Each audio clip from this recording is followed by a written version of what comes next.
Because when you are a woman who is powerful and knows the brightness of her light, you're going to attract fewer men, because that's the whole reason why you have standards. Standards are a filtration system. If you don't have a filtration system, everything is going to fall in. Say it again. Say it again. Say it again. If you don't have a filtration system, everything is going to fall in. Small doses, self-help from the hip. Small doses, we're talking that shit. Small doses, and keeping it real. Small doses, with me and Nana Seals. It's so funky. All right, y'all. We are here at Small Doses Podcast with somebody who the internets, I've given the internets a really bad name for quite some time, just because it's just like, oh my God, social media, for all the things that I learn about against my own will. There are phoenixes that rise from the ashes and break through the darkness. And today's guest is one of those. Chidera Egerowe is the Slumflower on the Instagrams. And literally just one day, like, I think I was scrolling and you just popped up making so much sense. Just making so much sense. And I was like, who is this Brett? Who is this?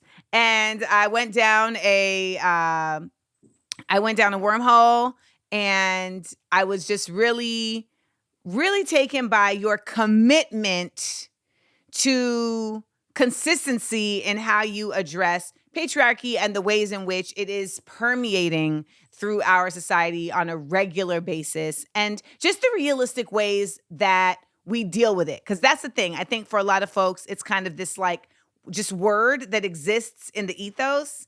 And it's like, no. Like, there are literal ways that this is affecting us and that we can challenge and that we should challenge. So first and foremost, welcome all the way from Jolly London. Amanda, thank you for having me. I've been inspired by you for years. I discovered you actually in the pandemic and followed you during that point, because similar to the way you were talking about how I've been committed and consistent to discussing the patriarchy, this is exactly how I feel when I observe the way that you tackle so many issues. Especially when I first found you, you were talking a lot about race and your experience as a Black woman. And then I noticed that as things would unfold in the world, you would weigh in, but not from a place of, look at me and I have an opinion, but rather just trying to educate people. And I do believe that our rage matters. And you're still one of the last few people standing that I notice actually does use their platform to speak, because during the period where I discovered you, which was the pandemic 2020, people were speaking up and using their platforms, but then along the way, people kind of just gave up and went back to normal. But I still see you out here, comrade. I see you. And it's not easy. I see you. No, honestly, it's not easy being an outspoken person, because people will always call you things like, oh, Beta, she's got a chip on her shoulder. Here she goes again, always complaining. But it's like, these problems won't go away. And we have every right as people who are impacted by these issues to address them. And not only are we venting, we're also educating people. And I think what makes your work really important is that it feels accessible. You're not someone who bamboozles people with big academic words. And that's a similar approach that I take in my work. So I really, really wanted to just give you those flowers and let you know I see you and your work does not go unnoticed. I received them. You know, I have to say, because you said something that was really important right there, where it's just like, you have to tell the truth kind of just regardless of what people are saying, right? And at this point, I feel it on a spiritual level, yo. Like, it just feels like there's a commitment to truth that is literally like a spiritual commitment to raising the vibration. And once you commit to that, I guess you start to realize that, you know, whatever comes with that, you're going to deal with, because that's just how things have been presented to you. But at this point, I've really had to just, like, at first, I feel like I just talk because that's just what I feel naturally to do. And now I feel like it's what I have to do. And that's the energy that I get from you. And I feel like a lot of people need that, because there are a lot of folks that it's like it's like trapped inside them. And then when people like you speak, it starts to unlock something You know, I like picture the door at Gringotts trying to get into Bellatrix Lestrange's trying to get into Bellatrix Lestrange's vault, and like, you know, just as Griphook is running his finger down the door, like all the locks unlocking, like that's what I feel like it is when you are speaking. Shout out to all my Gryffindors and Ravenclaws. I mean, everybody else is cool too, but those are my people. So okay, let's get in. Let's dive in. First of all, where do you feel like you first started to notice, okay, patriarchy is a real thing, not just a word that we're buzzing around? Oh, Amanda, I first started to notice patriarchy was a real thing when I was like 10 years old, and my Nigerian mother would tell me that only I should wash the plates for my two younger brothers and they don't have to wash the plates. And I revolted against it until my mum made sure that we were all equally washing the plates. And I didn't know at that point that that was my foray into activism, where I was, as a child, noticing an inconsistency where the only answer I was given when I was asked, why should only I, no, the only answer I was given when I asked why should only I wash the plates was because you're a girl. And because you're a girl was just not a good enough answer for me at 10 years old. Even now, because you're a girl still doesn't make any sense. So I questioned it until my mom started to question her own rationale. And then she just kind of gave in. And that was when I learned that there's a lot of things in this world that don't make sense. And we're constantly being told just because, or because you're a girl. You know, now that we're adults, we don't really get told because you're a girl if we're asked to wash plates at 10 years old, unless you're living in a patriarchal household like I did. But we are still being fed messaging regarding the because you're a girl trope. Like, oh, well, you know, you asked for it because you're a girl. And, you know, that guy's going to be condescending towards you because you're a girl. Or the world's going to be harder for you because you're a girl. So I got so tired of hearing the because you're a girl that I thought, well, you know what? Because I am a girl, I'm going to take my liberation into my own hands, because patriarchy is not going away anytime soon. And I think women have tried to take the diplomatic approach. We have tried to take the route of getting down to men's level and speaking to them in the baby voice and the, oh, I understand that things are really hard for you and that's why you make things hard for me. And men just don't operate in that way. They don't. We've tried, it doesn't work. So now I've had to learn, unfortunately, at 28 years old, that the way to get by and preserve my sanity and the pureness of my soul is to be selfish as a woman that unfortunately is attracted to men. And I say it's unfortunate because being attracted to a group of people who exert oppression on you is quite a conflicting position to live in, especially when you know that no matter how much you are loved by a man, no matter how well that love nourishes you, you're still going to be a victim of patriarchy to a certain extent, which is why I constantly try to use my work to encourage women to be more selfish. And if you are going to date men, try and pick the best that you can around what's available to you, rather than just settling for what gives you butterflies or what makes you feel twinkly, because it's like your future. That's usually matters. The worst, actually. Oh. But I want to push back on something though, because I feel like we use the word selfish and it's not really selfish, because I personally do not feel there is any positive connotation for selfish, but there is self-aware.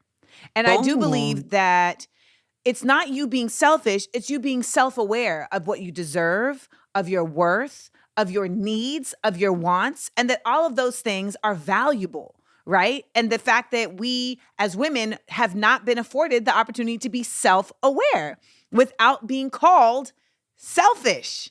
Whereas men absolutely get to be self-aware. Look at me. I am a man, I am popping or I'm not popping. Like there just seems to be like a lot more range, whereas we are expected to, if we're not in service to others, then it seems as if we are being selfish. And it's like, well, no, I can be in service to myself and simply just be self-aware. And that doesn't mean that I am being selfish. And I think there's also something very valuable to the fact that like, it should not like take away from you for me to look out for like my best self, right? Like I feel like when we call it selfish, it means that we are looking out for ourselves in spite of somebody, which is not actually what is happening. It's no, I'm looking out for myself because I understand the somebody. And I think that to me is important because when we call it selfish, we are still, I feel like, vilifying women. Like, we still end up vilifying us. But I mean, if you want to keep calling it selfish, that's you. But I just feel like I don't want to, I just don't, you're like, I'm realizing this at 28. Girl, I'm 42. And I'm just like, so I spent so much time in my life being a hard rock. Like I've just been hard, right? Like, like you ain't gonna play me, you ain't gonna stun on me, you ain't gonna front on me, and just like over the past few years, I'm like, I just don't want to exist in that. Like, I don't want to have to be that. I have to do that so much with the world just because the world itself is its own antagonist. But I myself, in my own world, in my own ecosystem, in my own space, would really like to be soft. Would really like to be soft and gentle and sweet because that actually is very light and it's fun and it's easier for me to exist in that way. And I recently was just so frustrated because I actually like led with that with a guy and it didn't matter. Damn. He was still I'm so sorry. And you're just like, and when I mean like he would still be like negging me, Yes. Can you tell the people what negging means? Oh my No, can goodness. you tell the people what negging negging, means? from my understanding, is basically when a guy knows that you're beautiful. He knows that you're a star. That's what drew him to you in the first place. But he finds little ways to chip at your self-esteem. He might find little faults, or he will try to highlight things that he knows that you might not be necessarily as good at or as confident in. And he will make you feel like you're not good enough in his presence. Or he will do things like overloading you with compliments and acting like he's so in awe of you. And then sometimes he would just like detach out of nowhere and you feel this sense of uncertainty. And this all falls under the umbrella of negging because it's this man's intention to control the way that you see yourself, but also to control the way that you see him. He wants you to see him as the star because he sees you as the star. It's so fucked up. It's so fucked up. And they also do it in a version where they will take something that you really care about and undermine it. Oh my goodness. Like, okay, so for instance, like, I think I've told this story before. So if y'all have heard this story before, hear it again. But like, back in the day, I used to date Lupe Fiasco. And this is like when he had like just started popping. And, he was experiencing fame for the first time in a very real way. And I think a lot of people, they understood that he wasn't coming at this from like an intellectual place. Like he was very much like a thought rapper, I got thoughts in here. You got to listen to the bars, right? Conscious rap. Yes. And he's talking to me and like, I am a recent, graduate school, from an Ivy League school. Like I'm a mind, I'm a brain, right? So I had given him my poetry book. Young Skin, Wise Mind, Old Soul, which I kind of feel like I should republish and put out, by the way. And he was like, so I read your book. It's really black. Oh. And I was like, And let me just also say, as somebody who, didn't have a supportive father, like I definitely feel like when men would neg, it hit me harder than maybe somebody else. Yes, because you still have something you want to prove to your dad vicariously through the men that you choose, who low-key remind you of your dad. It's this cycle of proving yourself to these men who don't even deserve to have shit proven to them because they were never as good as you in the first place. Moment of silence for the truth. And Amanda, you're a Cancer sun. So I know when you were talking about how you want to be soft and squishy and just safe around people and just relax and not have to be all this like hard, because you're a Cancer. You guys are literally like hard on the outside, but deep down you are mush. You're a marshmallow. Mush! I really resonate. I'm a Sagittarius, right? And I was always wondering, like, does Amanda have Sagittarius placements? Because it's normally Sagittarius people that are very forthcoming with their ideas and are very hard-headed with their philosophies and are super... Well, I have a Virgo rising. Ooh! Yeah. Cancer, Virgo. It's a lot going on here. I live a tortured existence, actually. Yeah. Not the Only double very Cancer recently Virgo. has my existence felt not so tortured. But yeah. No, but a lot of like meditating. I'm trying to do Tai Chi, y'all. Cancer and Virgo, Reiki. that Virgo placement, there are themes of control, right? And when you have Virgo placements, you tend to attract people who want to control you.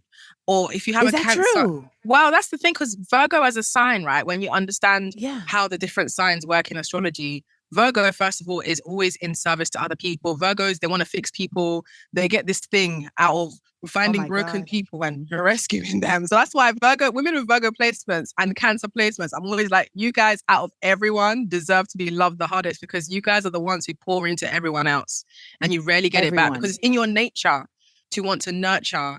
And sometimes when you're picking men, it's like there's this innate desire to pick a man who you will fix so that he will need you, so that he can't leave you. And that's something that's the codependency. I mean, that is, we talk about that on this show many times. We need to let the people know, though, that your story can change. Like, just because you are at a predisposition to being codependent, whether that's because of your upbringing or your astrological placements, no matter what happened to you, it can change. You can learn your way out of that behavior. Yes. Because, you became that way based on factors that you didn't have control over, right? Like, as a child, you are shaped by the world and by your consciousness. You showed up here with DNA that was in your body molecularly that you didn't have control over. So once you reach a certain point, you are able to, with consciousness and like actual effort, focused effort, shift your body. Like, you have alchemy within you, like when we had Ananda Lewis here and she talked about her actually fighting her cancer herself, I started crying just at the magic of her alchemy, right? Of her like finding her own, with her own like power within. And of course, I mean, sometimes that doesn't work, but in her case, it is working. And it was so powerful because it's like, we talk about it in a very ethereal way, but it was a very actualized, like, look at it. And I am in that same journey. But before I go any further, I want to just give Lupe his props, because he did come back around a year later and be like, hey, so I wanted to apologize because I was really being mean to you because I was intimidated by your intellect. Well, there it is. And he said it, and he was like, and it was like, I felt like I was in competition with you. Mind you, I'm over here just like, I just want you to love me. I just want you to kick push to my heart. I just want you to kick push to my heart. Oh my God, Amanda, I've been through the same thing with a guy who, like, again, a similar thing. At the time when I liked him, I felt this sense of I always needed his validation. And then I eventually cut him off because I felt like this is going nowhere. And then years later, he came and apologized, very similar to Lupe's tone, where it's like, I realized that I was intimidated by you. I was in competition with you. And it's like, why do men be doing this? Have you noticed that when a man comes across a woman who he knows is a star, his immediate instinct is to compete rather than to contribute to that light? Because I don't understand. Like, well, what we is do it? understand. It's patriarchy. There is. We solved it. We solved it. Episode over. But it's frustrating because it also, we're talking about it in the context of women, but it is so diminishing to men.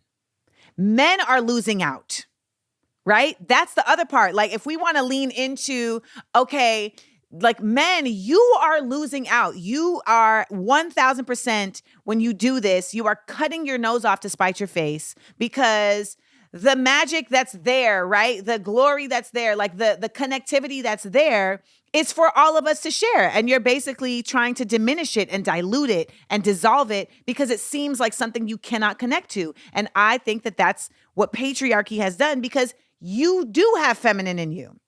We all have feminine and masculine in us. There is a yin and a yang, like, it's all in there. But you're like literally like, no, you're trying to like connect to me, to mine, and I'm cutting that off. I remember I dated a dude who was a criminal, and he was like, I can't be with you because you make me have feelings. What's wrong with men? Like, he's like, you make me have feelings, and I have to do as crime. Opposed to what? What was he before? A cement block? Yes, actually, yes. A cement block with freckles. Amanda, yes. not you teaching the men how to have feelings. Oh, that's so Cancer of you. I'm telling you, he was like, I'm a criminal. I can't have feelings. Like, I don't have time for that. I don't have space for that. Like, it's actually dangerous for me to have feelings. So like, you got to go away because like, you're making me like too human. Yeah. You basically just revealed the human in him and he ran. Yes. And I feel like that is so many, like, so when I was talking to this last guy, I said to him, I was like, there are some women who are supernatural. Like we've tapped into a vibration of ourselves in connection to the world that is not it's not the norm. Because the reality is that, and I want to hear your thoughts on this. We talk about patriarchy all the time and how it's harming women, but we also, like you said, you mentioned your mom. It's like, but we perpetuate this in so many ways that we don't even realize. And I feel like when you reach that supernatural woman phase is when you start to disconnect from that and you're now like floating above it. And you're like, oh, I can see it in the GPS. Like I can see it. And I'm learning how to Neo and Matrix this, this. And I was telling him like, that's the kind of woman I am. And he was like, so is this something that you just like gathered yourself? Like, did someone give you this? Like, and I'm just like, in that moment, I was like, oh, this is not actually this ain't gonna it work because, but what do you feel like is the issue what are some issues you feel like are women perpetuating patriarchy in this realm? Because I know you speak directly to men a lot of times, but for us, we got to get checked too. Women perpetuate patriarchy because it feels familiar, right? Like it's the safe comfort zone to defer to a man and let him lead. I never understood this whole thing. I just want a man who's going to lead me. Like, lead you to where, girl? Lead you to where? Because these guys don't know where they're going either. He's leading you to a ditch. He's leading you to just being ghosted. Like, lead you to where? We also perpetuate patriarchy when we feel like we're in competition with other women.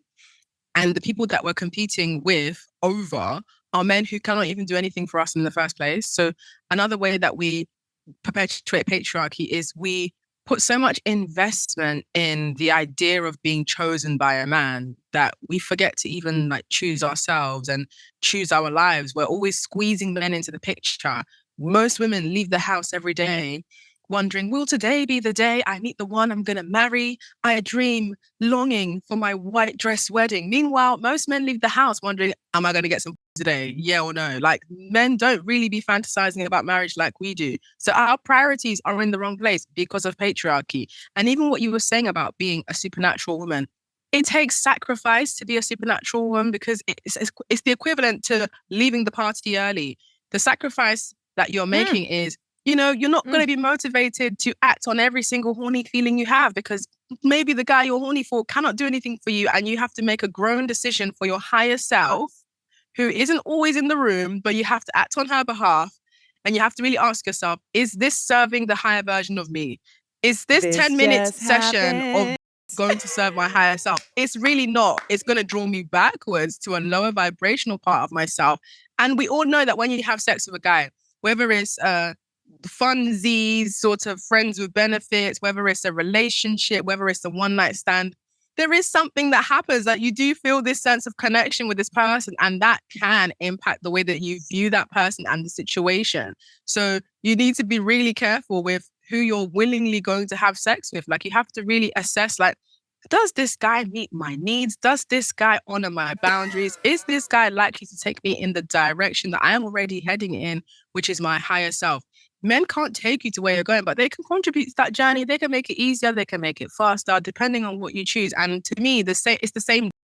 It's just each guy is different. And it's the idea we build around the guy, just like how, like, I know women, when we're talking about even the topic you raised of how we reinforce patriarchy as women, again, it's the emphasis we place on our pussies. We think that's the only thing we have to value.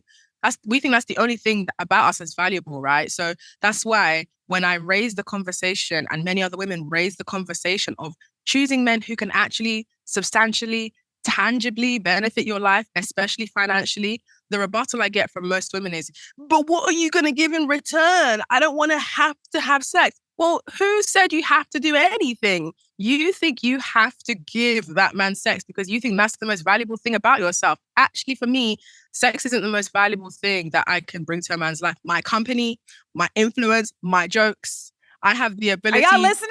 Do you get? Like, y'all I have the listening? ability to motivate people into being higher versions of themselves. I have transformed I have transformed criminals too. Listen, I've been there. Same. I understand. Same. I resonate with you, Amanda, where it's like we see the brokenness in people, whether they're men or women. We just see people and we see who they could be. And we try so hard from a pure place to get them there. But with men, they don't want to help themselves. And this is why men keep patriarchy. Even though men are harmed by patriarchy, I will go as far as saying it's not impacting them enough, clearly, because just like how I discovered the other day, fun fact, that the reason why Viagra was invented was because they were actually trying to create a medication for women who deal with period pains.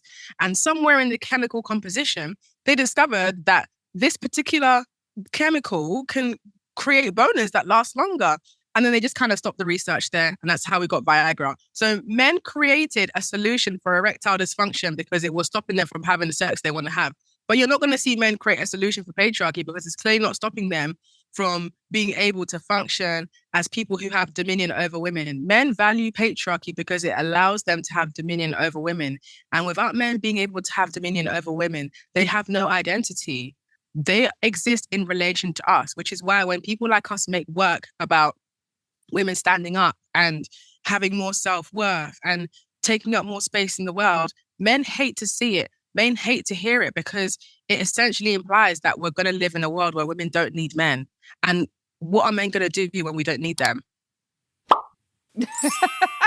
Well, I mean, that's what the Barbie movie is about, right? Right. Like Ken is just like, I mean, I found out that there was a whole world that needed me. And like, that was great. Like, cause over here, like, you don't need me. And I feel like I have no purpose. And she's like, go find your purpose, Ken.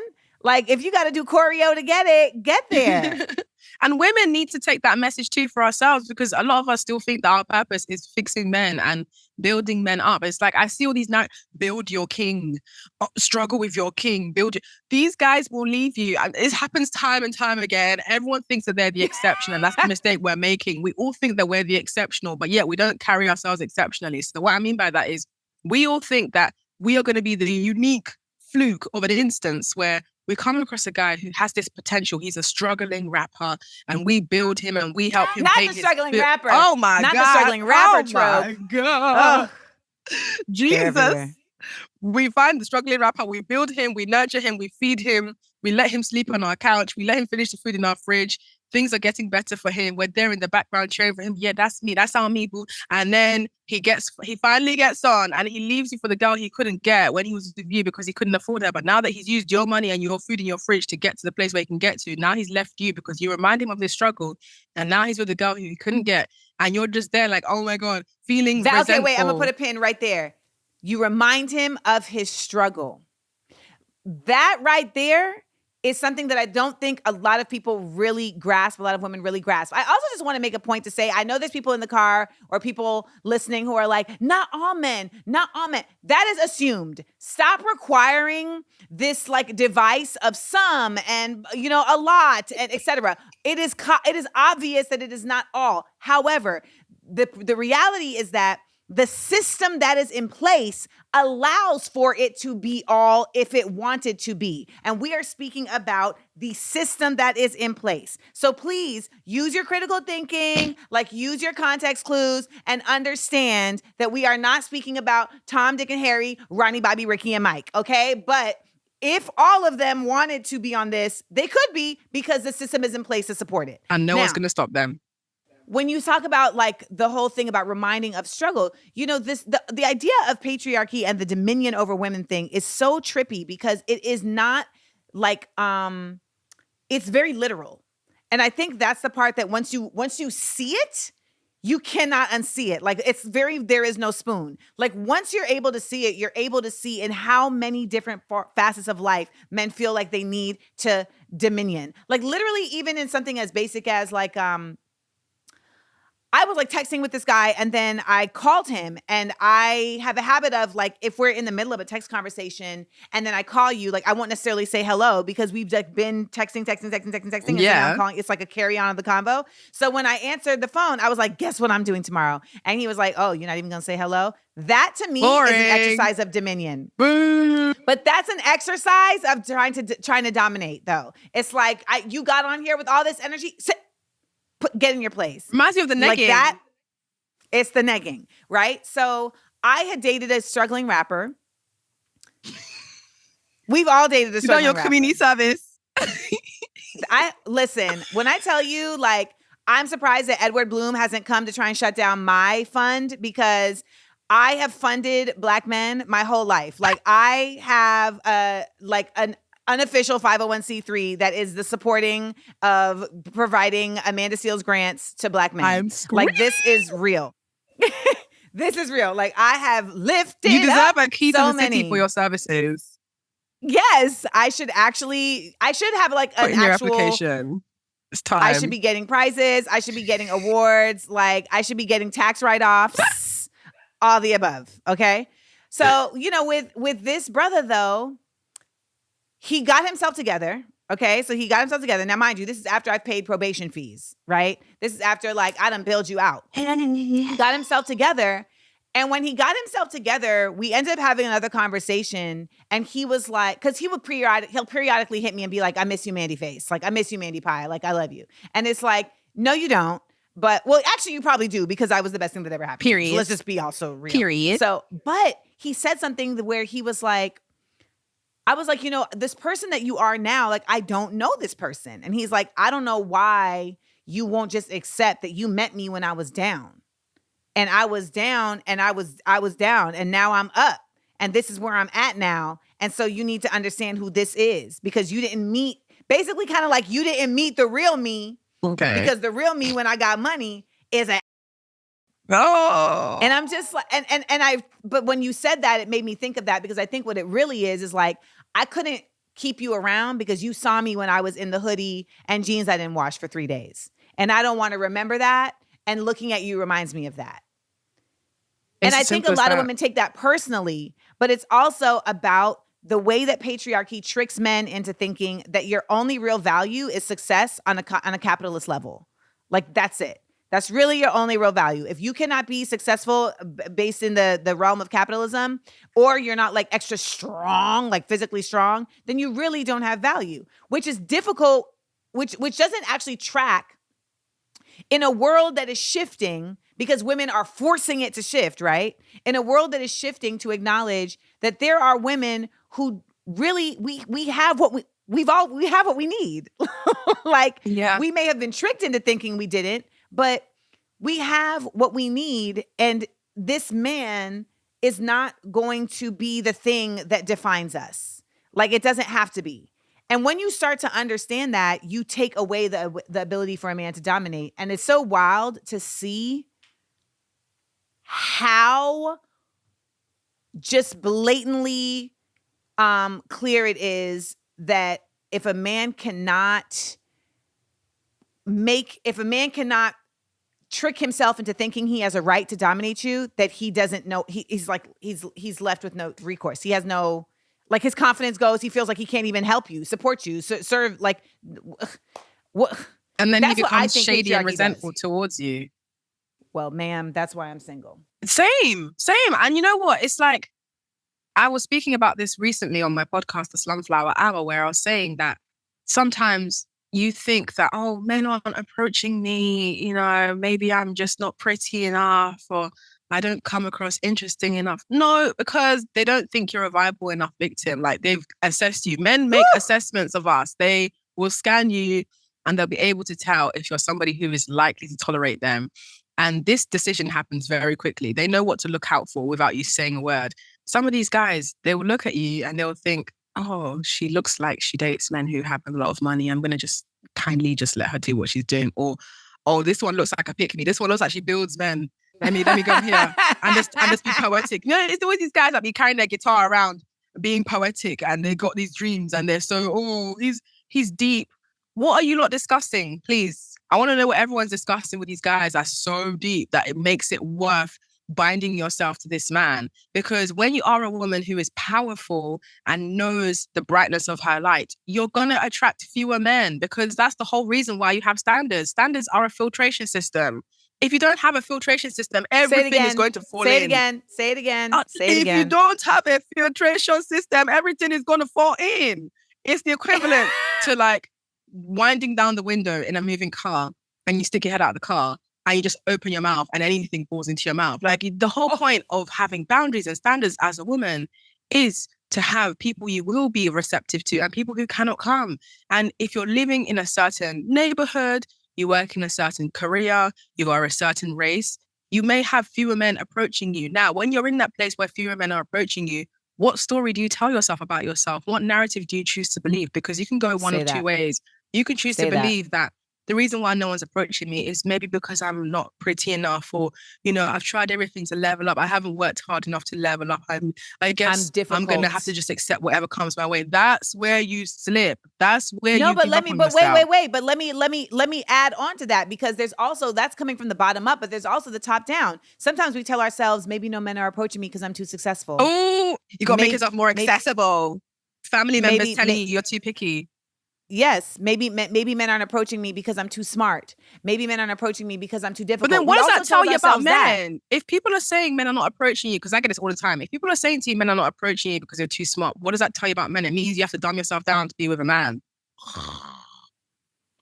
If I have to dumb myself down to be with someone, I'm better off on my own and enjoying the beautiful vibrance of the community I am in, which does include men. Yes. I have men in my life who love me that I'm not dating. So it's like, you have to rewrite the narrative of what love can feel and look like. Love doesn't have to only come from a man who you're. You can actually learn to receive better and higher and more beneficial forms of love when you learn to accept it from men who you're not. Learn to accept love from men who you're not going to sleep with them, but you will happily accept. Because a lot of us have problems with receiving, especially Black women. We feel like we have to give something in return. Sometimes just rest and be loved. Like, sometimes have boundaries, have standards. When the thing that you see finally reveals itself, don't overdo it. Don't panic. Don't feel like this is the first and last time. Relax. You're the boss. I like to behave like I'm Simon Cowell. I've had enough, thank you. Like, you act like you're a queen, because we be calling ourselves queen and goddess.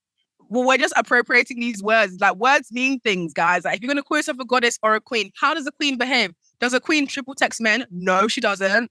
She sits on her throne and she waits for whoever's going to come. If he's worthy enough, he'll be allowed into the chamber.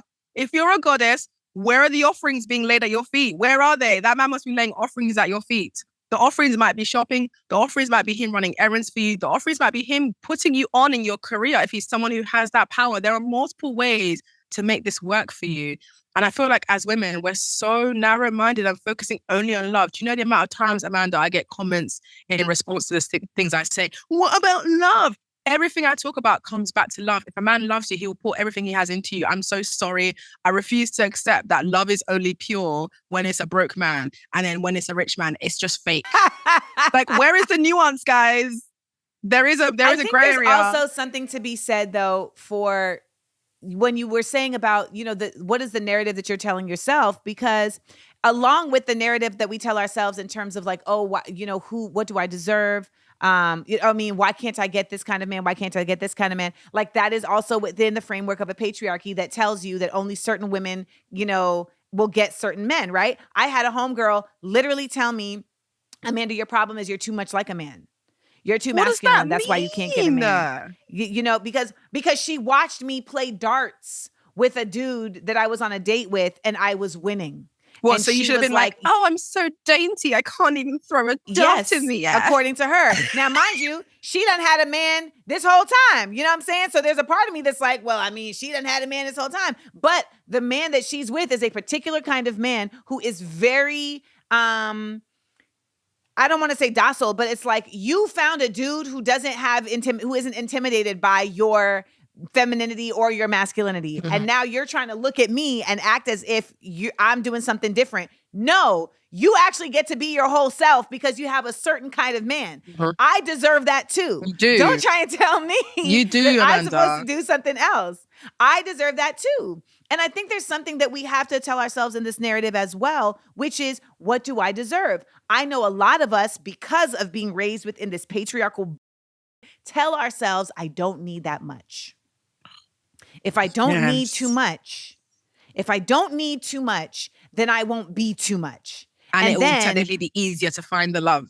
There you go. It'll be easier. I'll be easier. I won't have to bear the brunt of someone making me feel like I am extra or like I am a hassle, like I am so just a burden, etc. And so you tell yourself, especially, and I feel like this is a lot of the women who are so full, right? Like the women who do have the talent and who do have the drive and who do have like independence, etc., etc., etc. Like do have all the things, will be like, and thus I don't need anything. I will tell you, I have told myself for much of my life, and I can only blame this on daddy issues, and daddy issues are patriarchal, but I, for a lot of my life, said, I don't need that much.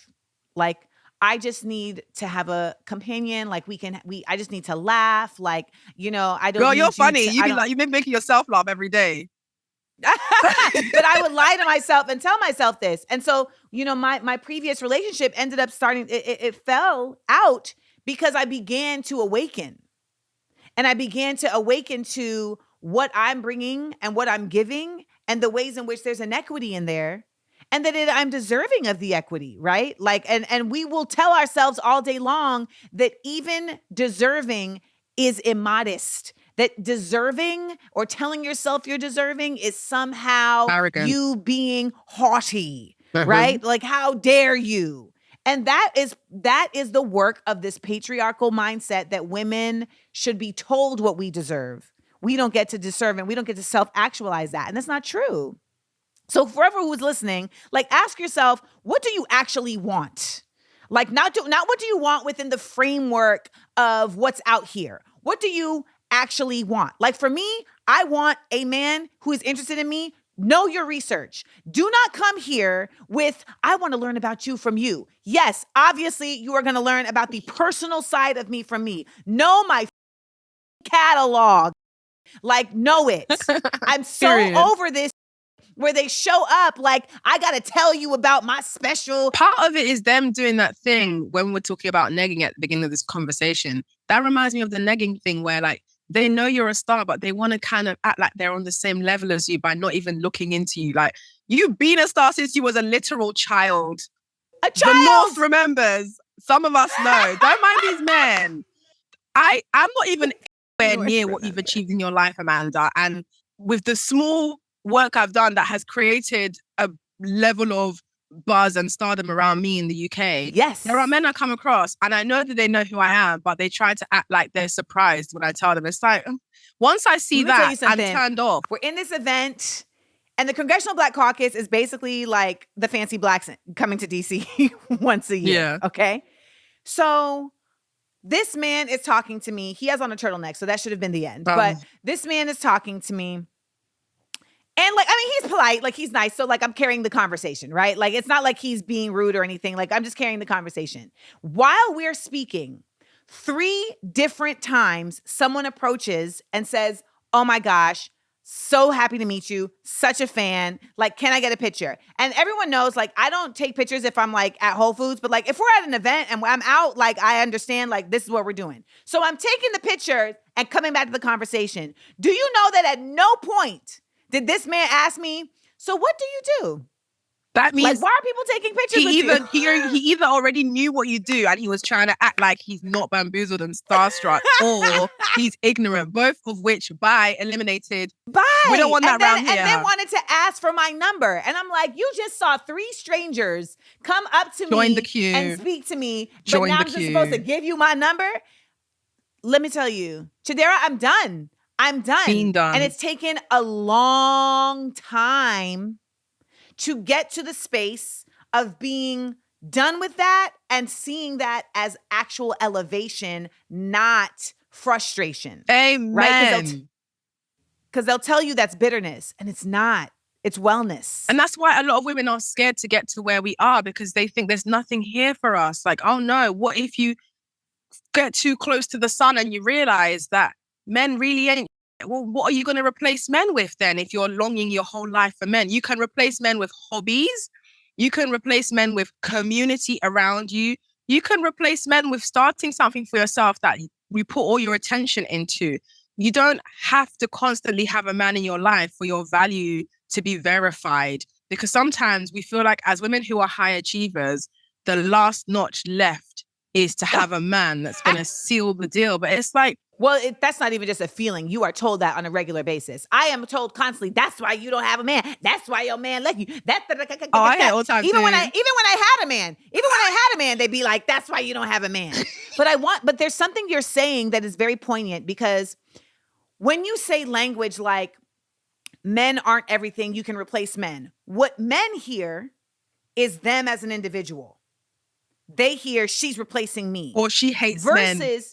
Right. Versus the reality that what you're actually speaking about is the concept of needing the concept of men to fill you. Because individuals who are actually about their, who are dope, who are actually like meeting you where you are, those people can exist in your life in many other ways versus just the, like you said earlier, like you can have homeboys who give you love. Mm-hmm. But a lot of women are attached to the concept of a man and will do whatever it takes, and it will fuck with you. It fucks with your mind. It fucks with your productivity. It fucks with your cycle. It fucks with your lower back pain. Oh. I mean, it's with your lumbar. It's with everything. And I feel like for what it's worth, it's not worth all the things that it's with. Like you're literally doing all of that to get 10 minutes of at most. Maybe if you pick the right one, he might send you money. But even then, you're not entirely happy, but you're just coasting the 10 by. minutes of is sending me. It really I will never forget this guy that I had crushed on. Y'all, I crushed on this man for like 3 years. And finally, it went down. And that man me like he was searching around a drain for a quarter. No. I was like, I got it.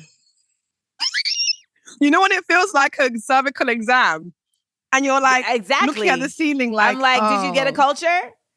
Did you get a culture? What's going on? How was the colposcopy that you just took? Am I clear? Were there irregular cells? Because what are we doing? Is there a yeast infection happening? Let me know. Somewhere in the world there is a woman pining and whining over him. That's what gets me.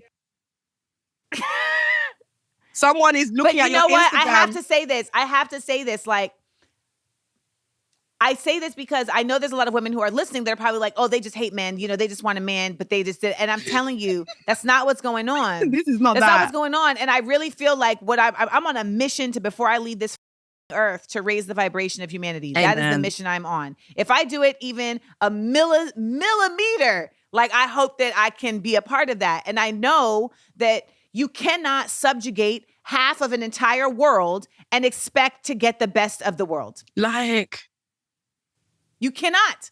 So like, as a common sense person, men who want to actually get the best out of themselves have to rip themselves from patriarchy's grip and identify for themselves, what does it mean to be a good man within the context of morals and ethics and values. And let me tell you, morals and ethics and values very, very, very realistically do not have any attachment to the like societal message that we live in. Mm-hmm. This capitalist we're in, it ain't there.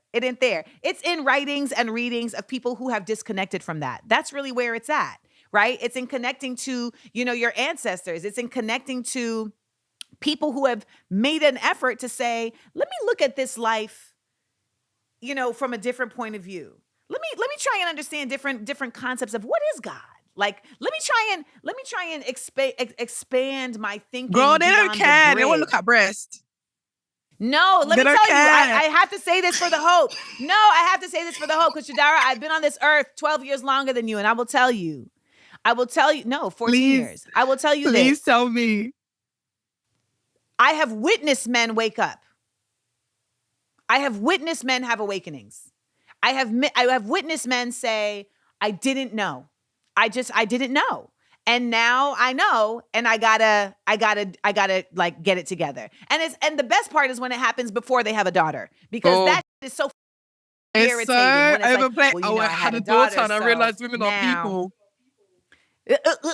Right? Like, because, I mean, also, let me just a side note, take a note of the men who have daughters and are letting their daughters get away with murder.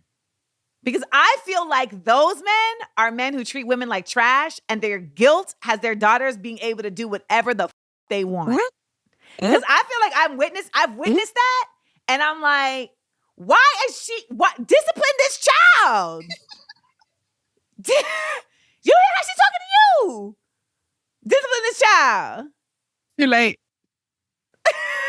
She in there talking crazy. Why did you put that in your bag? You see what's in my bag. Let me tell you something. When I heard a baby say that, and I was like, this man has been treating women like trash, and so he lets his daughter treat him like trash, and that is how he balances his guilt. And he thinks he's doing a service to her, but he's actually disservicing her, because this right here is not how she's going to excel, and she's going to get popped in the face at some point. It's going to happen. I don't know about who, but it's going to happen because she out here with a mouth, and that mouth is being supported by someone's guilt and fear, not by someone's actual grounding. And the cycle continues. Oh, Amanda, I'm loving this conversation. I wish we need to do a part 2 at some point, because I've only got like 7 minutes. We do need to do a part 2, but I want to get to the questions because we have to go because we had technical difficulties. So we got pushed back, but we are going to get into the questions right now. Okay, hold on. Why am I doing a fake British accent? I love it. I want to speak in a British accent so bad. But the problem is I'm like Cockney, and then it's like it becomes Liverpool, and then it's like Amanda. All right, so we're going to head over to the Amandaverse. If you do not know, you can get these questions when you sign up for my Patreon at theamandaverse.com, or just go to Patreon and type in my name. Join the SEAL Squad. It is where it's at. You can also get ad-free episodes of this podcast right here. All right, let's head over. I can still choose to make money off the things that I want to enjoy making money off of, but I'm not paying a single bill with my money. My money is for me, and his money is for me and the bills. That's something that I value, and I know that it's possible to find that because there are men who have that kind of financial abundance. When are Black men going to realize that they perpetuate the patriarchy? They think it only benefits white men, but they still benefit and perpetuate misogynoir that mirrors white supremacy in so many ways. I don't think Black men are going to realize anything until we collectively stop them. I said, if someone can tap into that, you don't need to tell them about legacy as an incentive to be with the women or to be in the lives of the children they create, because they will innately know that it is imperative that they are there. So when I use my staff as an example, I pay all of my own bills, and when I do get money, whether it's from work or even from men, I pour it all into myself, and I feel no shame about living my life at a standard that benefits me. So if I do meet a man, I'm already living my life at a standard that reflects what I believe I deserve. So, well, there you have it. We have to do a part 2. We have to. I'd love to come back. Where can people tap into you? Where can people get more of this thinking, of this teaching? If you'd love to hear more about my ideas, you can access my podcast on all streaming platforms. It's called The Slumflower Hour. You can also find me on Instagram at The Slumflower. And I also have a Patreon, which is patreon.com/TheSlumflower. And I've really loved being a part of this conversation. I just think that Amanda Seals is such an incredible human being. And I'm very grateful to have been brought into her world and exposed to you guys. I just feel very grateful to be part of this positive echo chamber. Because it's not every day echo chambers are bad. There are important and needed echo chambers, because echo chambers that are useful and nourishing encourage us to further believe certain ideas that will help us. When you're trying to change your mindset, you do need certain echo chambers that will positively reinforce what you're trying to level yourself up into. And that's what I believe Amanda's work does. So shout out to everybody who's part of the Small Doses community. And I'm grateful to be a part of this too.